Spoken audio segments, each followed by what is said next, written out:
अब हम mechanism of enzymes के बारे में पढ़ते हैं। हमने पिछले स्लाइड्स में पढ़ा कि substrate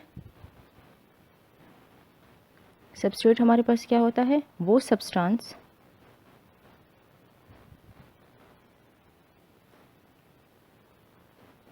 upon which enzymes act. ठीक, सबस्ट्रेट हमारे पास क्या होते हैं, वो सब्सटेंसेस जिस पे एंजाइम्स एक्ट करते हैं। अब ये एंजाइम और सबस्ट्रेट का आपस का लिंकेज जो होता है, आपस में जो बॉन्ड बनाते हैं, वो थ्रू हाइड्रोजन बॉन्ड से बनाते हैं, या हम कह सकते हैं इलेक्ट्रोस्टैटिक फोर्सेस के थ्रू बनाते हैं, या हम ऐसा कह सकते हैं कि वंडर वाल फोर्सेस।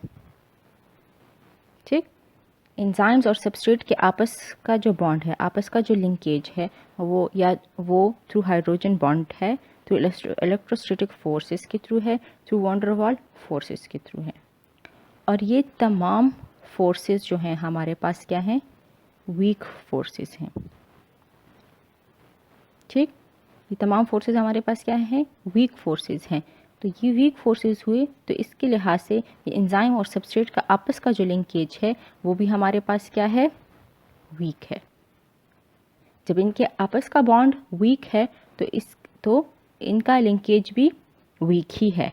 एंजाइम सबस्ट्रेट आपस में थ्रू वीक फोर्सेस से कनेक्टेड होते हैं। ठीक, तो ये आसानी से ब्रेक डाउन हो सकते हैं और हमारे पास क्या बना देते हैं, प्रोडक्ट, और एंजाइम को फ्री कर देते हैं। ये बाइंडिंग, सबस्ट्रेट का बाइंड का होना एंजाइम के साथ कहाँ पे होता है, एंजाइम्स के एक्टिव साइट पे होता है।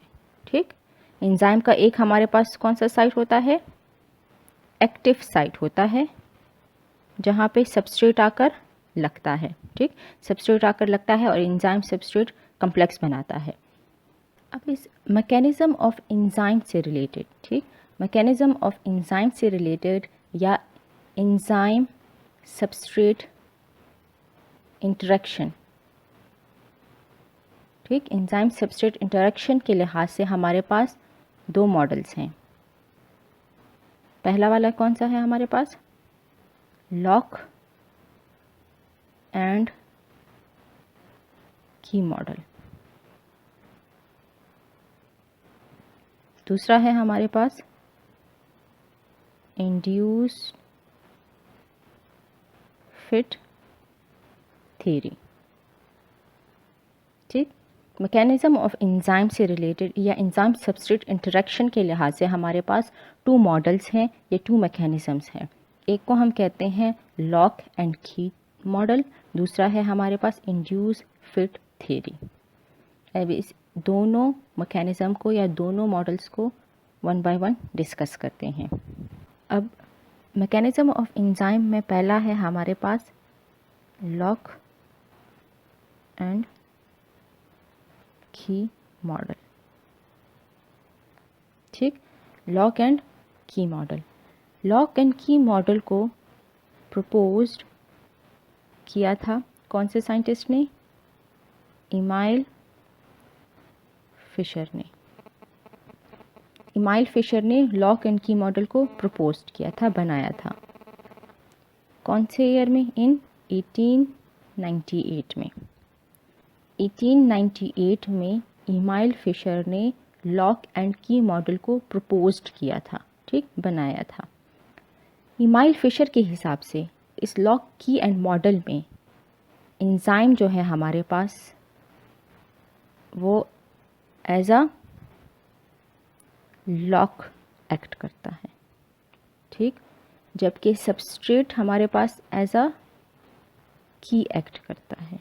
ठीक, इमाइल फिशर के हिसाब से लॉक एंड की मॉडल में एंजाइम का जो एक्टिव पार्ट होता है वो हमारे पास फ्लेक्सिबल नहीं होता। ठीक, एक्टिव पार्ट क्या है, फ्लेक्सिबल नहीं है, वो एक रिजिड पार्ट है।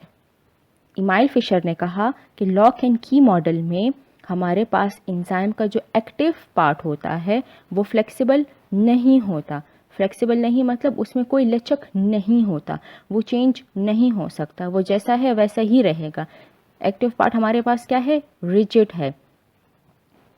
सबस्ट्रेट आकर इस रिजिड पार्ट, इस एक्टिव पार्ट में लगेगा, अटैच होगा और हमारे पास एंजाइम सबस्ट्रेट कॉम्प्लेक्स बनाएगा।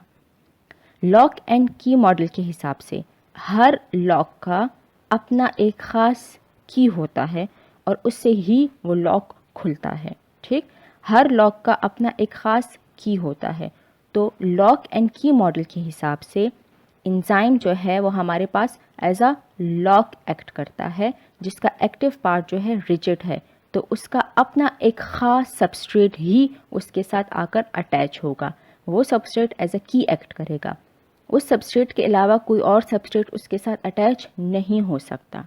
ठीक, लॉक एंड की मॉडल में हमारे पास एंजाइम का एक्टिव पार्ट जो है वो फ्लेक्सिबल नहीं है, बल्कि वो रिजिड है और enzyme as a lock act करता है, जबकि सबस्ट्रेट एज अ की एक्ट करता है। ठीक, सबस्ट्रेट एज अ की एक्ट करता है which fitted itself at the active part of enzyme to form enzyme substrate complex. ये था हमारे पास लॉक एंड की मॉडल, जो कि इमाइल फिशर ने प्रपोज किया था इन 1898 में।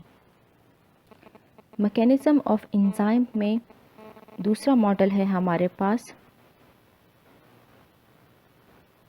इंड्यूस्ड फिट थ्योरी या मॉडल। इंड्यूस्ड फिट थ्योरी या मॉडल, इस मॉडल को प्रपोज्ड किसने किया था, कोशलैंड ने। कोशलैंड साइंटिस्ट था, उसने इस इंड्यूस्ड फिट थ्योरी को प्रपोज किया था इन 1959 में। ठीक, इंड्यूस्ड फिट थ्योरी मॉडल के हिसाब से या इंड्यूस्ड फिट थ्योरी के हिसाब से एंजाइम का एक्टिव पार्ट जो है हमारे पास, वो ये है हमारे पास एंजाइम का एक्टिव पार्ट। ठीक, तो इंड्यूस्ड फिट थ्योरी के हिसाब से एंजाइम का जो एक्टिव पार्ट है वो हमारे पास रिजिड नहीं है, बल्कि वो क्या है, फ्लेक्सिबल है, उसमें चेंजेस आ सकती है, वो चेंज हो सकता है। जबकि लॉक एंड की मॉडल में क्या था कि एक्टिव पार्ट हमारे पास रिजिड था, जबकि इंड्यूस्ड फिट थ्योरी में एक्टिव पार्ट हमारे पास क्या है, रिजिड नहीं है, वो फ्लेक्सिबल है, उसमें चेंजेस आ सकती हैं। हमने कहा इंड्यूस्ड फिट थ्योरी में एंजाइम का जो एक्टिव पार्ट है उसमें चेंजेस आ सकती हैं। ठीक, यह है एंजाइम का active part,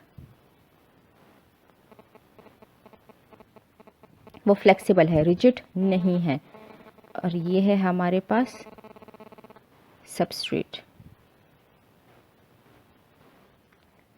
induced fit theory में एक्टिव पार्ट क्या है, फ्लेक्सिबल है।